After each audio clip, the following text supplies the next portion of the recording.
noches, señoras y señores. Bienvenidos a Tiempos Modernos. Como consecuencia del desenlace de la Segunda Guerra Mundial, la península de Corea quedó dividida en dos partes, una de las cuales respondía a los intereses del mundo capitalista y la otra a los de la Unión Soviética. Esta última, situada en el norte de la península, ha quedado encapsulada en el tiempo como un extraño régimen dinástico, comunista y nacionalista, cerrado a toda influencia extranjera. Hablamos, naturalmente, de Corea del Norte. La península de Corea fue ocupada por los japoneses después de la Guerra Ruso-Japonesa de 1905 y hasta el fin de la Segunda Guerra Mundial, en que fue ocupada por los vencedores. La existencia de Corea del Norte es consecuencia del fin de la guerra en 1945. Aunque en un principio no estaba prevista ninguna división del país, en 1948 la zona norte se negó a celebrar las elecciones que la ONU tenía proyectadas. Al verificarse la ruptura, se crearon dos estados antagónicos, uno capitalista y democrático y otro comunista, cada uno de los cuales reclamaba, y siguen haciéndolo, la reunificación de la península bajo sus propias condiciones. 2 años después, en 1950, Corea del Norte invadió el sur y estalló la guerra. Los norcoreanos tomaron Seúl, aunque el contraataque norteamericano, dirigido por el general MacArthur, restableció la situación. Stalin, confiado en que la respuesta de Washington iba a ser mucho menos resuelta, no tuvo más remedio que aceptar la situación. Se estableció entonces una dictadura comunista dirigida por Kim Il-sung, un guerrillero comunista adiestrado en la Unión Soviética durante la Segunda Guerra Mundial, cuyo programa giraba en torno a la defensa de la independencia económica y política del país respecto al extranjero. Kim Il-sung fue el creador de la llamada Doctrina Juche, una mezcla de socialismo y tradición coreana, basado en una serie de puntos que ideológicamente se concretan en un nacionalismo popular comunitarista, apuntalado por lo que el régimen asegura ser una incesante amenaza imperialista, al tiempo que se exalta la cultura tradicional coreana.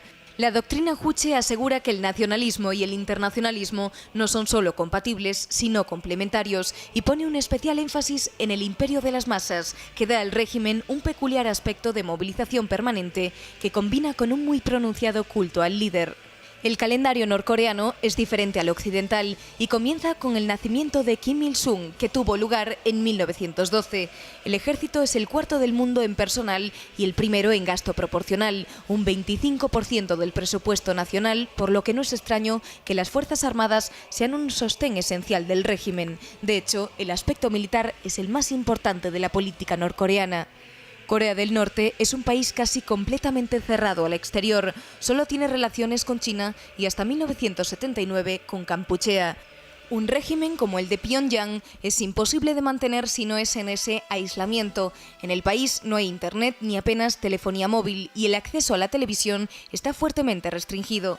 Es a través de China como mantiene algunas relaciones con el mundo exterior. Para entrar en el país hay que tener un permiso especial y para salir no existe ninguno, ya que no tiene sentido que ningún norcoreano quiera salir al exterior, puesto que la terminología del régimen, el exterior es el infierno. El país atraviesa una crónica situación de crisis económica agravada por los bloqueos a los que le somete la comunidad internacional. Hace 30 años se crearon zonas económicas especiales en las que se fomenta la inversión extranjera, pero eso cuenta en el conjunto nacional. En 1999 el gobierno admitió la muerte de 220.000 personas por inanición, aunque las cifras reales podrían multiplicar por 10 dicha estimación. El régimen había sobrevivido gracias a la ayuda de la URSS y de China, pero las inundaciones destruyeron las cosechas, murieron cientos de miles y el 60% de los niños menores de 7 años padecen desnutrición severa. A todo ello hay que sumarle unos 120.000 presos por razones ideológicas en campos de concentración, el empleo sistemático de la tortura y la supresión de las elementales libertades, incluyendo la de circulación. Don Eduardo Ford, muy buenas noches. Buenas noches. Hablamos de un tema muy peculiar, una extraña variante de socialismo, comunismo, mezclado con una profunda xenofobia, con las tradiciones coreanas, en fin, eso que se llama el socialismo Juche. Sí, en realidad estamos hablando de una variante del estalinismo que tiene un fuerte componente oriental, dado que estamos hablando de Corea, y sobre todo tiene un ingrediente fundamental, que es que no debemos olvidar que Corea del Norte desde siempre se la llamó el reino ermitaño, a toda la península en realidad, desde hace miles de años. Entonces, lo que se hace en Corea del Norte es hincapié en el aislacionismo por voluntad propia. Corea del Norte no necesita al mundo exterior, que es ni más ni menos que fuente de contaminación frente a la pureza ideológica del régimen. Un régimen que mantenía unas relaciones de una enorme proximidad con el régimen de los Khmeres Rojos de Kampuchea, aunque hay diferencias también. Visto desde nuestro punto de vista, pues quizá menos, pero por ejemplo el aspecto de las masas estaba mucho más presente en Corea que en Kampuchea, y era el único país con el que tenía relaciones, aparte de China, que es con el que ha mantenido durante todo este tiempo relaciones y que es un poco bastante la ventana al mundo de Corea del Norte, porque no tiene ninguna otra. Sí, la diplomacia de Corea del Norte se maneja básicamente como en la Edad Media, a partir de obsequios al líder, de visitas por parte de mandatarios con los que haya algún tipo de relación. Y bueno, cabe recordar que tanto Kim Il-sung como su hijo Kim Jong-il, el abuelo y el padre del actual líder respectivamente, tenían mucho miedo a viajar en avión, con lo cual eso... Stalin también. Stalin también. Con lo cual eso perturbaba aún más las relaciones internacionales e interestatales de Corea del Norte. Han hecho muchas visitas en tren, tanto a China como a la entonces Unión Soviética, porque a los aviones no se subían. Y sí, las relaciones internacionales de Corea del Norte se manejan sobre todo a partir del afecto personal.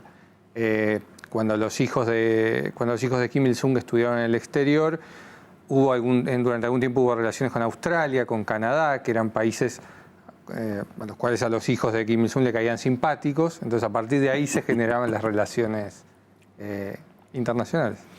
Bueno, es un país en el que no existen las más elementales libertades, y ya no hablamos ni siquiera de libertades políticas, sino de libertades elementales personales. Un país que ha sufrido gravísimas hambrunas, un país donde hay, en fin, la cifra varía mucho, pero entre 100 y 150.000 presos políticos, casi con un carácter, podemos decir, continuo, donde se practica no ya el aborto, sino incluso el infanticidio.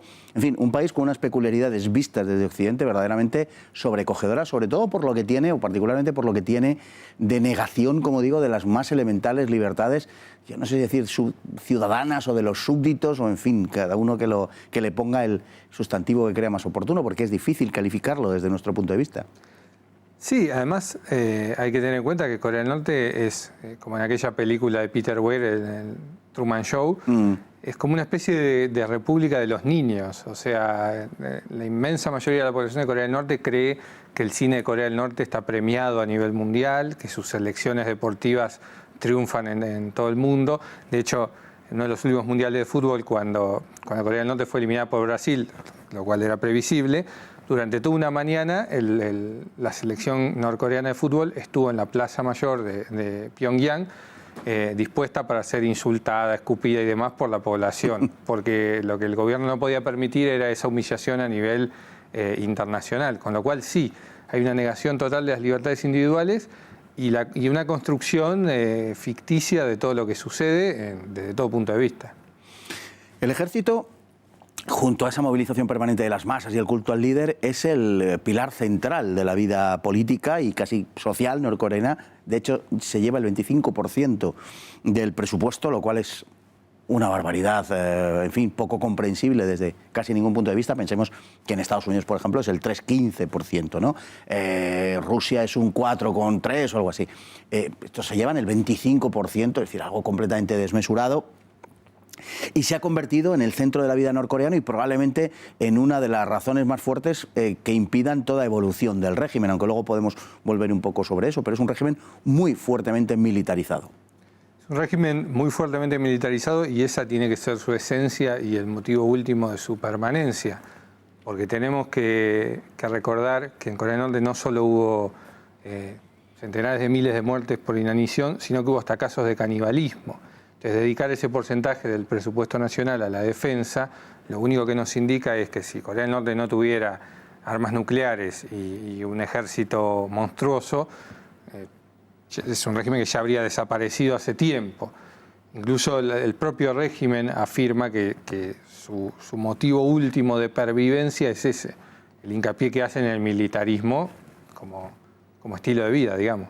Pero y lógicamente también el aislamiento, ¿no?, de Corea del Norte.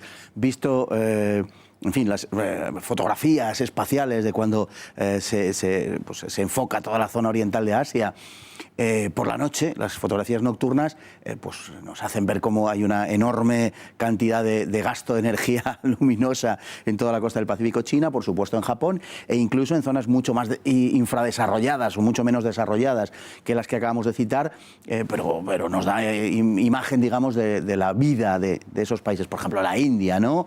O incluso el sudeste asiático, Vietnam, Camboya, Laos, Tailandia. En cambio, el norte de Corea aparece completamente a oscuras, de tal forma que, como el sur de la península coreana sí está iluminado, nos da la impresión de que lo que hay ahí es una isla visto desde la noche, ¿no? Sí, totalmente, es un contraste brutal entre el norte y el sur. De hecho, cuando los habitantes del norte que escapan por la frontera, los pocos que lo logran, llegan al sur, descubren un mundo totalmente nuevo, que no es lo que les habían contado, no es el infierno capitalista donde la gente sufre por el consumismo y se siente obligada a comprar y vender todo el tiempo, sino que ven una vida a sus ojos mucho mejor, ¿no? Con 3 comidas diarias. Estoy diciendo cosas básicas, pero es que el contraste es como de la Edad Media con el siglo XX, siglo XXI. Hay una diferencia muy grande entre el sur y el norte, pero quizá lo que te acabas de comentar de esos norcoreanos que pueden pasar al mundo capitalista, que pueden pasar al sur y que se quedan impresionados por lo que ven allí, nos lleva a formularnos una pregunta en sentido contrario. Los habitantes del norte de Corea, y sobre esto hay muchas controversias, por ejemplo, cuando se produjo la muerte de Kim Jong-il, del hijo del gran líder, de Kim Il-sung, el año 94, si no recuerdo mal, y se produjeron unas escenas el año 2011 me parece que fue, perdón, el 94 es cuando heredó, y se produjeron unas escenas de auténtica, en fin, emoción desbordada por parte de la población. Hubo un debate en Occidente acerca de si esos lloros, ¿no? Era verdaderamente esa fusión sentimental, esa emotividad desbordada, correspondía con un sentimiento genuino o si era algo fingido. Y yo he sostenido siempre que, dada el aislamiento de Corea del Norte, verdaderamente es algo que pueden llegar a sentir, que efectivamente aman a su líder.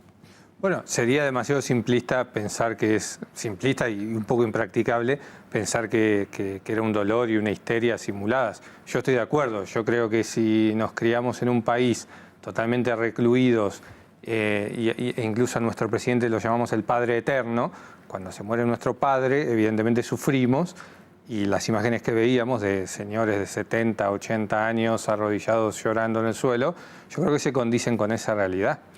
Una realidad que además viene reforzada por el hecho de ser una especie de monarquía dinástica, un régimen comunista dinástico, que es ya lo más extraño que uno puede imaginar, con Kim Il-sung, Kim Jong-il, Kim Jong-un, o sea, abuelo, padre, hijo, y que se suceden unos a otros. Es una verdadera dinastía.